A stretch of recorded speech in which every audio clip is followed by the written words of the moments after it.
Welcome, fellow knowledge seekers, to the deep dive. Today, we're embarking on really an incredible journey into the heart of China's consumer goods market. Hmm. There's this powerhouse that's emerged kind of quietly, but it's reshaped an entire industry. Forget dusty old textbooks, right? Right. This is like a real-life Aladdin's global adventure, only instead of a magic lamp, the secret seems to lie in this bright yellow can. Yeah, that's a good way to put it. We're diving deep into Eastroc Super Drink, or Dongpeng Beverage, as it's known in China. And look, this isn't just another energy drink. No, not at all. It's a strategic titan. It's taken on giants like Red Bull right there in China, and now it's looking globally. That's the next chapter, exactly. So we'll uncover its, well, surprising origins, the unique vision of the team behind it. It's really ingenious distribution system, almost unheard of, really. It really is something else. And just how it managed to dominate the huge Chinese market. You've set the stage perfectly. Our Yeah. goal today, is to go beyond just the headlines and really dissect not just what Dongpeng did, but the intricate how and why. Right. Because that's what makes it a true masterclass in operational excellence and strategic execution. Yeah. We try to connect the dots, see the bigger implications for other consumer brands. Yeah, anyone trying to scale up in tough markets. Exactly. Yeah. Or maybe even conquer new territories altogether. What's just fascinating here is the sheer audacity, that ambition, but combined with this remarkably methodical step-by-step approach to growth. Okay, let's unpack this then. Dongpeng. It's emerged as an A-share new consumer leader, so a top-tier public company in China making huge waves, a real dragon in the beverage industry. Absolutely. A major player now. But it wasn't always this titan, was it? Its journey, from what I've read, it's a compelling story, lots of strategic choices, and relentless execution. Sometimes sounds pretty brutal. Exactly. And if we connect this to the bigger picture, Dongpeng's history, it really shows this deep understanding of market dynamics. And critically, a willingness to adapt, a tenacity, really. Even when facing internal issues and a giant like Red Bull. Especially then. And what a journey. Its origin story as an energy drink player, that started back in 2009, right? That's right, 2009. And apparently a lot of its initial growth was basically just riding on Red Bull's coattails. They did all the market education in China. It was incredibly significant. You have to imagine, Red Bull comes into this market where energy drinks aren't really a thing. Right. Nobody knows what they are. Exactly. Yeah. They spend billions educating consumers. Yeah. Oh, what is this stuff? Why would you drink it? When? And Red Bull's growth was just phenomenal, like 5 billion RMB to 10 billion in just 2 years. Wow. So that rising tide, it really lifted all the boats in the energy drink sector, including Dongpeng. They essentially got a free ride on all that initial category creation cost. Okay, so they got a head start thanks to Red Bull. Yeah. But despite that early success, their internal management style, it was rough and ready. That's putting it mildly. Oh, Yeah, dear. internally they actually called it Tubalu. Tuvalu. Yeah, which basically translates to muddy road. It's a pretty telling description of how things were run back then, operationally. Muddy road management. Yeah, that sounds like chaos waiting to happen in a competitive market. What did that actually look like day to day? What were the big challenges? Well, think of the distribution network. It was a complete black box. Before about 2018, Dongpeng relied heavily on this provincial agent model. Okay. Picture this. You could have up to 4 layers of distributors between the factory and the actual store shelf. 4 layers. Yeah, and each layer obviously takes its cut, so the product gets more expensive down the line. But crucially, Dongpeng had zero direct visibility, almost nothing. They didn't know how much stock was sitting in some distributor's warehouse miles away. They didn't know what was actually selling off the shelves, or even where their products truly ended up. It was like throwing products into this vast, opaque pipeline and just hoping for the best. So they were flying completely blind. Real-time sales, inventory, forget it. Strategic planning must have been impossible. Pretty much guesswork, yeah. And their marketing, was it just as unrefined? Yeah, their marketing was pretty traditional, very broad brush. Think big TV ad campaigns, like they had ads with this actor Xi Feng. Okay. Yeah. And those worked okay initially, but China's media landscape was fragmenting super fast, right? Digital platforms exploding. Right. So those traditional methods, they were quickly losing effectiveness, getting really expensive for the return they were getting. And worse, their internal culture, it was all focused on immediate profit. Short-term thinking. Totally. Not long-term. Sustainable growth. Incentives were tied directly to excess profit. So, managers, salespeople, They were super reluctant to invest in expanding the market or getting deeper into channels because, well, that would eat into their immediate bonuses. Ah, okay. That sounds like a classic vicious cycle. Short-term gains basically killing off long-term potential. And I read there were huge issues with something called replenishment subsidies. Wobu. Yes, replenishment subsidies, huobu. That was a huge chunk of their marketing spend. Basically, they'd give free products to distributors as incentives or to support promotions in stores. Okay, sounds standard enough. But here's the problem. Without a solid system to track it all, those free goods often didn't even reach the stores, let alone the consumers. So where did they go? Imagine a distributor gets thousands of free bottles for a promotion. Instead of using them for displays or giveaways, they might just sell them off cheap through their own back channels, pocketing the profit. Ah, okay. Undercutting the market. Exactly. It led to this thing called channel stuffing. You push product into the supply chain, but it never actually sells through to the end consumer. It was a massive drain on resources, huge waste, without creating any real market impact or brand building. So, okay, fast forward to 2017, 2018. Dongpeng's clearly at this critical point. There's this huge market opportunity, right? Red Bull's having its own internal legal chaos, leaving this big void. Massive void, yeah. But Dongpeng's own profits are stagnating. Their market share is tiny, like 10%, trailing rivals like Lehu, Tizzy Energy, who are already at 15%. That's right. This sounds like the perfect storm, a real make-or-break moment demanding radical change. It absolutely was. And this is where Chairman Lin Mukin, or Lin Dong, he's describing the sources as an excellent strategist, someone who really values talent density. He made this incredibly brave, pivotal decision. What did he do? Late 2018, he brings in Lu Yifu, known as Lu Zong. Now, Lu Zong was a seasoned executive, big experience from beverage giants like Jiaduo Baosheng Qiupiao. This wasn't just hiring someone new. No, this was a statement. It was a clear signal. We are going to fundamentally change how this company operates. Bringing in an outsider like that, it's always a massive risk, right? Especially for a company with its own probably pretty entrenched ways of doing things. What kind of power did Lu Zong actually get? That was key. Lu Zong was given comprehensive control over all national operations. Yeah. Except Guangdong province. That stayed under Lin Dong's brother. Okay, so almost everything else. Yeah.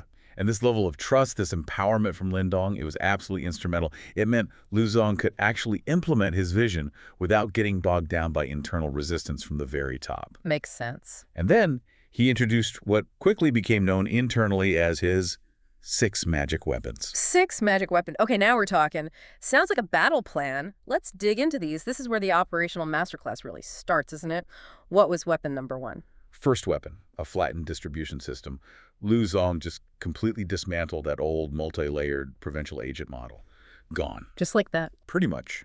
Instead, he mandated specialized distributors, each one focused on a single city. That effectively cut the distribution layers from 4, sometimes even 5, down to just 2. Okay, huge simplification. It wasn't just about cutting out middlemen, though. It was a radical move to gain direct, real-time control over their sales channels. It was like finally shining a spotlight into that black box we talked about. Right, getting visibility. Finally letting them understand their end market with this, unprecedented clarity. Imagine the pushback, though. Old provincial agents seeing their gravy train disappear overnight. But Lin Dong and Lu Zong, they held firm. Gutsy. So, fewer middlemen, more control, better data, presumably. What was the second weapon? The second was maybe the most crucial for their long-term digital strategy, 6.72 methods. Okay, what's that? This was this critical digital initiative. It basically laid all the groundwork, the foundation for the 5-yard unified system, which we'll definitely get into more detail on soon. Okay, the precursor. Exactly. It was designed specifically to tackle those fundamental problems they had. Yeah. Channel control, consumer engagement. It introduced systematic data collection at all these different touch points. It enabled this real-time data flow accountability all through the supply chain, factory floor, right to the store shelf. Okay, so moving from flying blind to having like a sophisticated radar system. What about the third magic weapon? The third, refined endpoint display management. They moved way beyond just handing out those replenishment subsidies. Oh, it's a Hubu thing. Yeah. Instead of just giving away goods and hoping for the best, they brought in data-driven allocation of products specifically for in-store displays. Oh, really specific. Super specific, like Yeah. this many bottles for a single shelf row, this many for half a shelf, Yeah. this exact number for a floor stack display or a cooler, or even like a special zone in a gas station. Wow. This made sure their marketing spend on displays was actually effective, getting the product visible where it really mattered most, instead of just, lining distributors' pockets. Before, displays might be random or non-existent. Now, strategically optimized. Very precise. Data-informed placement, not just throwing product out there, but orchestrating its visibility. Okay, and the fourth weapon. The fourth was the full coverage network point strategy. This was about strategically focusing their sales effort, making sure Dongpeng was present in the high-traffic, high-sales potential retail points. The key spots. Exactly. They identified these sample points, basically the top 20% of locations that typically generate 80% of sales. The classic 280 effect or Pareto principle. Right. They wanted their product visible where it counted most, not just trying to be everywhere. Maximize sales efficiency per outlet, create a strong visual presence in key areas. Very smart. Focusing resources for the biggest bang for your buck. What were the last two weapons? Number 5 was project breakthroughs. This meant launching specific, highly targeted marketing projects. Examples. Okay, so big Spring Festival initiatives, sure, but also gas station loyalty programs.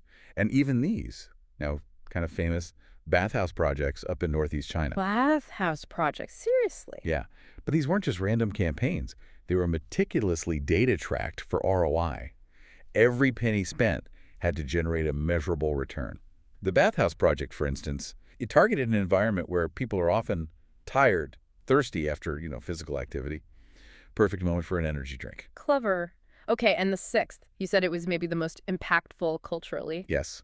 Sixth, and arguably most impactful culturally, Ooh. performance-based incentives. Changing how people got paid. Tell us about those. Sounds like they completely blew up the old muddy road culture. They completely overhauled the system, totally flipped it to heavily favor growth. Salespeople, if you just focused on maintaining your existing sales volume, basic pay, literally called warm meal pay. Just enough to get by. Exactly, bare minimum. But if you were driving significant new growth specifically, above 30% year-on-year, you got substantial bonuses, like potentially multiplying your income many times over. Wow, that's a huge incentive. It fostered this remarkably simple, transparent, and almost brutally growth-oriented culture. The ethos basically became no reason not to grow. No reason not to grow. That's powerful. Very unambiguous. It just incentivized aggressive expansion, actively discouraged complacency. It transformed that old culture of just taking profits into one of relentless market capture. So the outcome of all these changes, Lindong's foresight, Luzong's rigorous execution. The collaboration was utterly transformative. It turned Dongpeng from that regional kind of haphazard muddy road operation into this sophisticated, highly efficient, true FMCG company. Right, fast-moving consumer goods. They dramatically improved their operational granularity, their efficiency. They shifted from just hoping for growth to systematically engineering it. Through precise data, through incentivized execution, this massive overhaul, it positioned them not just to survive, but to really thrive and eventually dominate. Okay, this is where it gets really interesting for me. We've talked about the transformation, but what's the true competitive edge, that kind of secret sauce that really sets Dongpeng apart now? I understand it's the system they call the 5-yard unified system. Sounds like something out of a tech company, not a drinks business. You're absolutely right. This system, it's frankly Dongpeng's nuclear weapon in the FMCG world. It really is. It's this testament to incredible long-term strategic vision and an almost fanatical dedication to data. Yep. What's just wild here is how it lets them do something most consumer brands only dream about. Which is? True. End-to-end visibility and control over their entire supply chain, right down to the individual bottle. Okay, 5-yard unified. Right. Let's break that down. What is it at its core? At its core, it's this incredibly sophisticated digital feedback loop. And it's all built around unique QR codes printed on every single bottle. Every bottle. Every single one. Imagine taking the tracking, the data analytics of like an Amazon or an Alibaba, but applying it directly to offline distribution. This system seamlessly integrates everyone.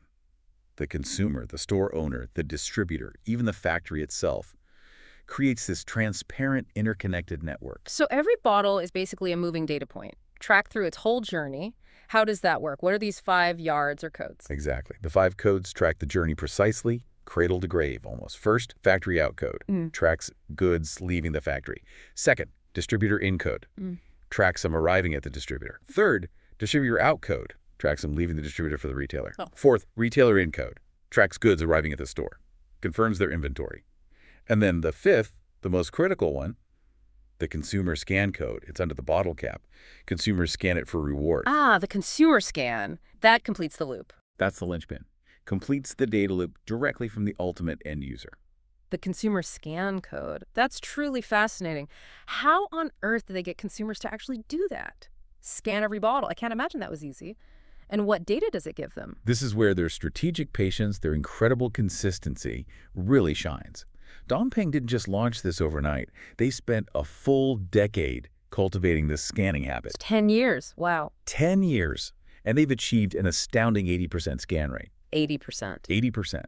That figure, it's incredibly difficult for any competitor to replicate. It takes years of consistent effort, huge investment, and crucially consistent rewards. The data they get, invaluable. It's direct-to-consumer, DTC data, on actual endpoint sales, real consumer repurchase rates, geographic patterns. Everything? Pretty much. Dongpeng claims they've accumulated data on 200 million unique consumers. Over 100 million have drunk more than 10 bottles. Millions have consumed 30, 40 bottles. That's incredible loyalty. It highlights not just market share, but the highly addictive nature of the product, right? Caffeine, taurine, schiss. And incredibly high repurchase rates. Genuine consumer loyalty, consistent demand. So they know who's buying where, how often. Almost like Amazon knows its customers. And these 1 yuan happiness incentives for consumers, that's what keeps them scanning. That's the hook. Consumers are motivated by this 1 yuan happiness reward system. What's really clever is that maybe 20% to 30% of scans result in a win. Okay. Like you might pay just 1 RMB to get a 5 RMB bottle right there, but the brilliant part, this win rate, it's totally adjustable. Ah, they can control it. Exactly. They can crank up the win rate in new markets, build loyalty fast, generate buzz, get people trying it. Then, as the market matures, consumption habits solidify, they can dial it back down. Optimize for profit without ticking off loyal customers. It's this dynamic pricing and loyalty tool built right into the product. That's a masterclass. Driving adoption, then optimizing profit. But what about the retailers? Little corner store owners. Usually redemption programs are just a headache for them, right? Extra work. How does Dongpeng get them on board? That's a critical point. And it's where Dongpeng's system is just genius. Unlike other brands where store owners might hate redemptions because of the hassle, Dongpeng designed incentives that make them active, willing participants. Eager participants even. How so? Okay, so for every successful consumer scan and redemption in their store, the store owner gets the 1 RMB from the consumer. That's a sale right there. Yeah. Then crucially, Dongpeng automatically replaces that redeemed bottle in the store's next delivery. So they don't lose inventory? Never lose inventory. On top of that, they earn an extra 0.5 RMB merchant red packet, basically a cash bonus for each scan. Okay, nice little extra. And wait, there's more. For every 23 bottles redeemed at their store, they get a free 24-bottle box. A whole free case. Wow. Yeah. So the store owners, they're not just happy, they're actively incentivized to promote the product, encourage scans. It builds incredible loyalty on the ground, ensures maximum visibility. They become partners. Wow, that's incredibly generous and smart. Store owners are basically partners, not just passive sellers. Okay, what about the distributors? How does this 5-yard unified thing help control them and keep things efficient, especially given those old channel stuffing problems? Distributors get powerful incentives too. Like, for every 22 bottles a retailer buys from them, the distributor gets a free box, encourages rapid turnover, keeps goods moving. But here's the real genius, tackling those muddy road issues head on. The system acts as an electronic fence. Electronic fence? Yeah, Dian Salon. Because every single bottle is tracked, right? It gives them full visibility of goods everywhere in the supply chain. And this prevents unauthorized cross-regional sales. Oh, the channel stuffing. Exactly. Where distributors buy cheap in one region and dump stock in another, totally messing up pricing. So no more gray market stuff. Distributors undercutting each other. That sounds like a brand manager's dream. Pretty much. Yeah. If a distributor's Dongpeng inventory just sits there for over 100 days, the system flags it, and Dongpeng simply stops shipping them new product. Cuts them off. Yep. Prevents that speculative behavior, hoarding stock, dumping product cheap. All that stuff harms the brand, price stability. And furthermore, this is truly groundbreaking for FMCG. Dongpeng gets real-time insights into every single effective retail point, their daily sales volume, their inventory levels. Every store, every day. They literally track daily sales at 3 fixed times per day across millions of outlets. This allows incredibly precise forecasting, replenishment, proactive sales moves. This level of granularity, almost unheard of in traditional FMCG. This just sounds like an almost unreplicable advantage. What makes it so hard for competitors? Why can't Red Bull or someone just copy it? Well, several critical factors make it a massive barrier. First, it's not some quick fix, right? Not off-the-shelf software. It's systemic engineering, a feat that took over a decade of consistent effort, massive investment. The 10 years again? Yeah. Most companies just don't have the patience or the capital or, frankly, the strategic foresight for such a long-term complex project with maybe uncertain immediate returns. Second, it requires immense trust. Trust. Infinite trust from every single link in the chain. Factory, distributor, store owner, consumer, combined with extremely simple standard operating procedures, SOPs. Making compliance effortless is key, and Dongpeng's strategic focus on that super single product, the gold bottle, Yeah. 90% of revenue that made this simplification possible initially. A diverse portfolio, much harder to start with. And the leadership driving it all. That synergy between Lindong and Luzong must have been absolutely pivotal. Absolutely crucial. Yeah, Chairman Lin's visionary digital strategy, combined with VP Lu's, strict and precise execution, and their deep mutual trust. That made it possible. They got the entire huge organization aligned behind one single goal, growth driven by sales volume. That unified focus, top to bottom, rare, incredibly hard to replicate in big companies. You also mentioned a hidden financial story earlier. Something about profitability. What does that reveal beyond what you just see on paper? Yeah, this is a key insight, often missed if you just look at standard financial reports. Dongpeng's reported gross margin is around 45%. Right. Might look lower than, say, Coca-Cola. However, this is largely an accounting choice. A significant chunk of their marketing expenses, especially those replenishment subsidies, the hubu for distributors, and that 1 yuan happiness consumer incentive, which alone is over 10% of revenue. Right, the rewards. Yeah. They strategically categorize those under cost of goods sold, COGS, not under traditional marketing expenses or SG&A. So it's not really a lower margin, it's just where they put the costs on the books. Exactly.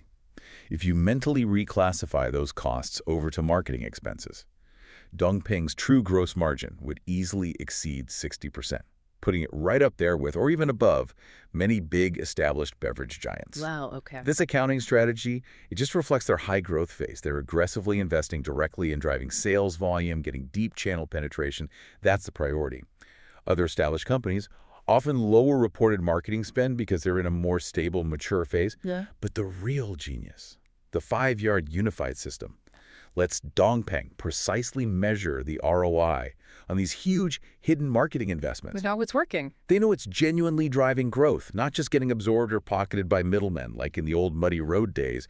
It's investment for growth that they track with incredible precision. So, okay, what does this all mean then? This incredible system, it allowed Dongpeng not just to compete, but to truly dominate in China, especially when Red Bull stumbled with its internal problems. They really seized that moment. Indeed. And that raises the next important question, right? How did Dongpeng translate all that operational superiority, that strategic precision, into actual market leadership? Yeah. And then successfully extend the brand beyond just the flagship product? It's really a masterclass in seizing opportunity and building a brand effectively, like finding Aladdin's lamp and knowing exactly the right wishes to make. You mentioned Red Bull's issues. How did Dongpeng actually capitalize on that, turn it into market share? Oh, it was a perfect storm for Dongpeng. Red Bull's internal legal fights were incredibly damaging. It split their Chinese operations into 4 separate, often competing entities. Chaos. Right. This caused a huge drop in Red Bull's marketing investment, down from around 2 billion RMB a year, basically created this massive vacuum in the market. And Dongpeng, with its unmatched data visibility from the 5-yard system, this newfound confidence in its marketing ROI, they just stepped in aggressively. Saw the opening and charged in. Exactly. Saw a golden opportunity and just capitalized massively. And not just with product, but with brand presence too, right? Precisely. They took over major sponsorships Red Bull used to own, prominent spots at huge events like the World Cup, the Olympics, projecting their brand onto this national, even international stage that Red Bull had effectively just abandoned in China. Huge visibility shift. And this aggressive investment, it led to a significant shift in how consumers perceive them. Older generations maybe still think tiredness, think Red Bull. Yeah. But younger consumers, Initially post-95s, post-Nemble rurals, they now primarily associate energy drinks with Dongpeng. Because of its omnipresence, its interactive marketing, they literally shifted the cultural zeitgeist around energy drinks in China. That's a massive shift in mindshare. How did they target and grow their customer base beyond just picking up Red Bull's slack? Were they just going after anyone needing a boost? Well, initially, Dongpeng focused intensely on what they call blue-collar workers facing physical fatigue. Think factory workers, construction crews, manual labor. This then naturally expanded to new blue-collar workers, delivery riders, DD drivers, truckers, also internet cafe users. All face similar energy demands, right? Long shifts, intense activity. Makes sense. Dongpeng's data-driven targeting let them segment their base into like 26 different categories. But they smartly focus on 3 core groups: drivers, traditional blue-collar, and internet users. Primary targets for marketing, product development. Spoke directly to their needs. Are they moving beyond those core groups now? Maybe going up the economic ladder a bit? Absolutely. The company is now strategically targeting white-collar workers, fitness enthusiasts too, recognizing that broader spectrum of energy needs, right? Not just fighting fatigue, but sustained focus at work or performance during sports. Tapping into the health and fitness trend? Yeah, it taps into that ongoing trend, increased health awareness across China's growing middle class. Yeah. And, we have to acknowledge the inherently addictive nature of energy drinks themselves. Right, the caffeine, sugar. High sugar, caffeine, taurine. It creates this powerful physiological, psychological dependence, which ensures incredibly high repurchase rates, consistently fueling their impressive growth. Okay, that brings us to their really impressive move towards platformization, expanding beyond just the gold bottle. How are they using that incredible channel power, that distribution system, to launch totally new products? Yeah, Dongpeng is strategically shifting from being mainly a single product company to becoming a multi-product platform. They're leveraging that unparalleled distribution network, that operational efficiency, to launch new categories with a confidence, a speed that most brands can only dream of. Their channel is so strong, it's like an accelerator for anything they decide to push through it. Tell us about the new products. I hear they've had some pretty surprising successes already. Yeah, a prime example is Boschwille. That's their hydration drink. Launched after a competitor called Alien, Boschwille just exploded, hit 1.5 billion RMB in its second year, targeting 3-4 billion this year. Wow, how'd they do that so fast?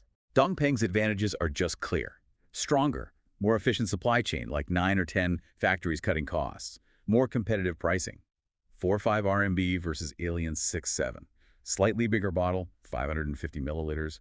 And of course, superior in-store display management, all enabled by the 5-yard system. They got 2 million effective retail points for Boschwille in just 2 years. 2 million stores in 2 years. That's staggering for a new product. Shows that channel muscle. What about that unexpected hit, fruit tea? Fruit tea, yeah, that one's been an unexpected, runaway success. It grew from an initial target of maybe 200 million RMB to potentially 1 billion RMB in its very first year. Launched in March, hit 100 million by April. Incredible. What's the secret there? Well, it's not entirely new territory, right? It leverages existing consumer understanding of iced tea, thanks to brands like Mastercon. But Dongpeng comes in with their signature big can approach, much better value. 5 RMB for a full 1-liter bottle versus 7-8 RMB for much smaller competitor sizes. Value play again? Big time. And crucially, it has their familiar scan to win thing. Consumers already know it, they like it. Plus, the incentives for distributors, for retailers, huge driver. Fruit tea offers higher profit margins than traditional iced teas. Motivates them to push it hard. Dongpeng got 1.5 million network points for fruit tea in just 3 months. 3 months. Just demonstrates their speed and reach. So, fruit tea, another example of channel power, strategic branding. Yeah. And they're even looking at coffee now, too. Yep. Dongpeng.Ka. Yeah. Their new coffee line signals further strategic diversification into that booming, ready-to-drink RTD coffee market. The whole strategic approach here, it's fascinating. Dongpeng isn't just randomly launching stuff. Yeah. No, they're using the testing capabilities they get from the 5-yard system to identify market-ready products with high potential. Then they aggressively expand them through their super robust channel. The company's strategy really embodies that principle. Dare to be second, then lead. Dare to be second, then lead. Yeah. Let others test the waters, spend the money educating the market. Then Dongpeng comes in with superior execution, better pricing, their unmatched distribution, and just dominates. And all this amazing operational skill, it's backed up by efficiency in manufacturing too, right? Not just distribution. Exactly. Their factory management is extreme efficiency. They follow this unique 3-5-4 model. 354. Yeah. 3 workers are empowered, trained, equipped to do 5 people's work, but they get paid for 4. Interesting. It's not just some quirky detail. It's core to their relentless focus on cost efficiency. Lets them keep prices competitive, maintain impressive margins. Their factories. Modern, scalable, designed for mass production, lots of automation. But notably, their headquarters. Still simple, frugal. A 4-story building from the 80s. Really? Yeah. Highlights their deep-rooted focus on core operations efficiency over flashy overheads. Speaks volumes about their values. Okay, so Dongpeng has definitely conquered China, found their magic lamp, wished for domestic dominance, but the adventure, it doesn't stop there. What is next for this incredibly ambitious company? I'm hearing whispers of a truly global play, taking their Aladdin's adventure to like a whole new continent. This is where the story gets really expansive. Yeah. If we would connect it to the big picture, their amazing domestic success, it's this incredible springboard for international expansion, potentially redefining the whole global energy drink landscape. They've built this powerful machine, right? Now they're looking for new territories to deploy it. Let's start back home first, though. Is there still serious room to grow in China, even after all this dominance, all this diversification? Absolutely. Still substantial runway ahead. The Chinese energy drink market itself, still projected to grow significantly. We're talking a massive market, over a trillion RMB already and still growing fast. Projected to expand by more than 50% in just the next 5 years, like a 10% compound annual growth rate. Wow, okay, so the pie is still getting much bigger. Much bigger. And Dongpeng currently holds about 30% market share in revenue terms, though it's closer to 50% in actual sales volume because of their competitive pricing. That's a huge chunk already, but you're saying there's even more share they can grab? Yes. Look at the U.S. market for comparison. The leader there has around 40% market share. Given Red Bull's ongoing issues, their reduced marketing spend in China. Dongpeng has significant room to grow its revenue share up to maybe 40–50%. That alone represents another 1.6 times growth factor just from gaining share. Okay. Plus, Dongpeng currently gives very generous margins to its distributors. As the company matures, gains even more pricing power. There's theoretically another 1.2 times revenue upside just from that, capturing more value per bottle, potentially without even raising consumer prices. And what about geographical expansion inside China? Still untapped regions. Critically, yeah, northern China. Their market penetration there is currently only about 12% of their total sales. The theoretical potential, Right. closer to 30% of the total market, just based on population economy. So substantial untapped domestic growth in a huge area. Yeah. And operationally, continued factory cost optimization, that 3-5-4 model, plus more efficient marketing spend as sales mature, could add another 1.2, 1.3 times increase in profit margins. So the existing energy drink business plus operational improvements offers huge upside, even before thinking about new products. And speaking of those, what about Bushwila and fruit tea? What's their potential contribution? Yeah, the success of Bushwila, which clearly has potential to be a 10 billion RMB product on its own, and fruit tea, which could hit 2–3 billion this year, maybe more. That adds another 20 billion RMB plus in domestic revenue potential on top of their core energy drink business. Wow. So you combine all these factors, market growth, share gain, margin improvements, new products. The domestic market alone could see Dongpeng's profits hit, well, an astonishing 15–20 billion RMB. That's like a 3 to 4 times increase from where they are now. That's an incredible domestic outlook. Huge continued growth. Okay, now for the truly global ambition, the overseas adventure. How are they funding this? And where are they looking first to unleash this Aladdin's adventure abroad? Okay, so their recent Hong Kong IPO, that wasn't just for general cash. It was specifically aimed at getting foreign currency to fund international expansion. They currently hold something like 7 billion RMB in wealth management products. Shows they have very strong liquidity, ready for a big move. February 1st.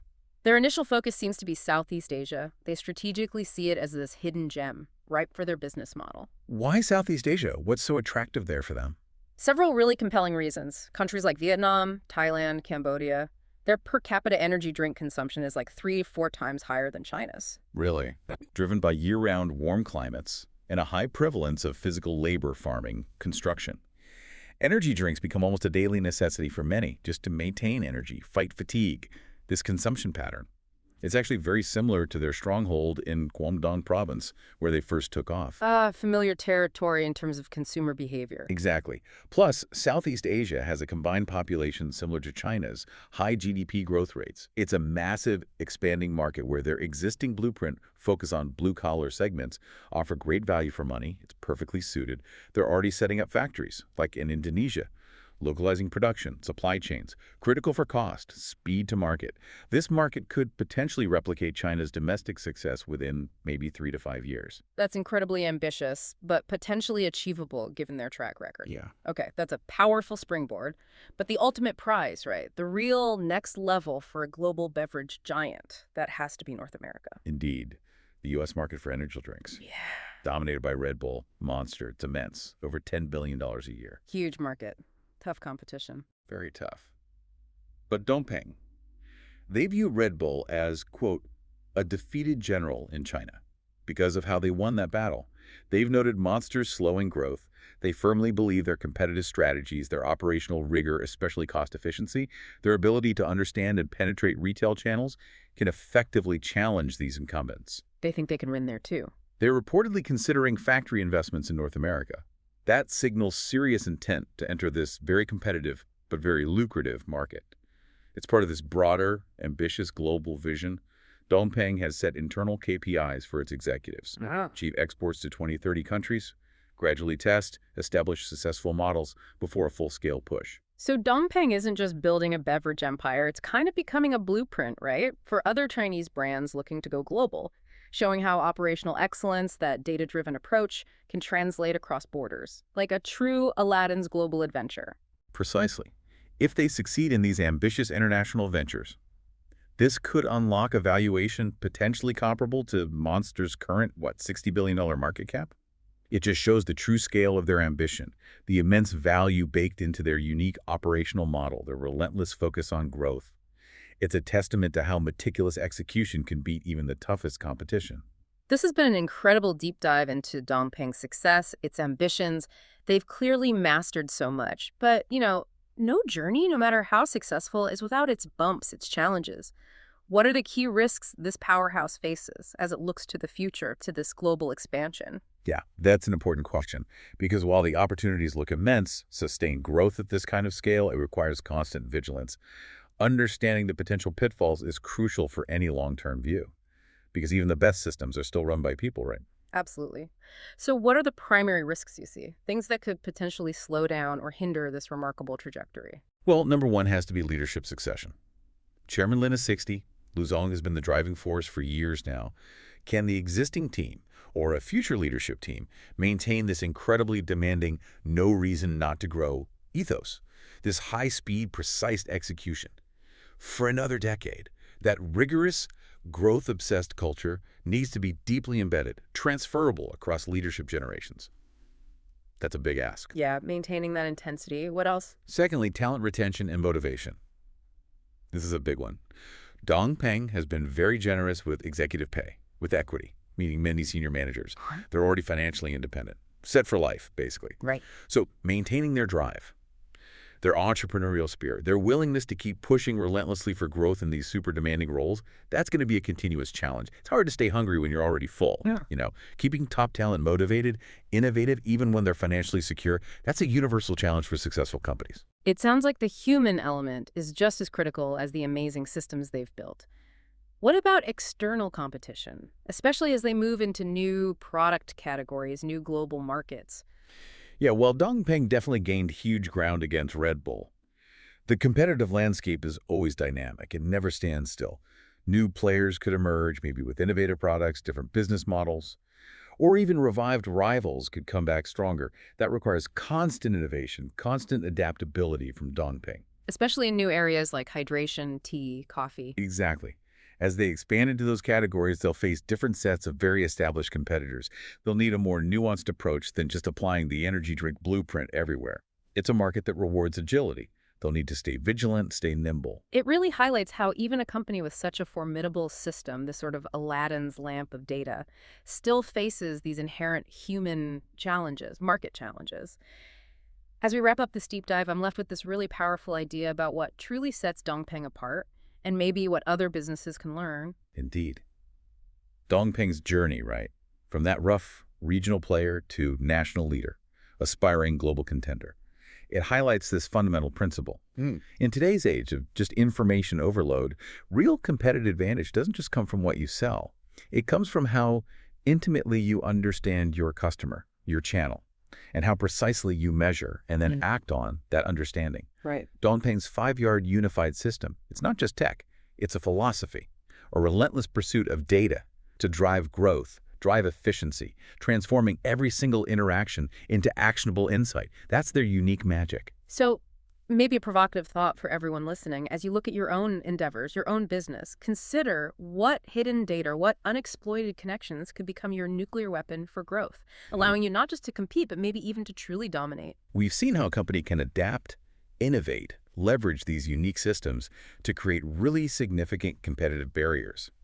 The insights from Dongpeng's journey, they offer valuable lessons for anyone navigating a tough market.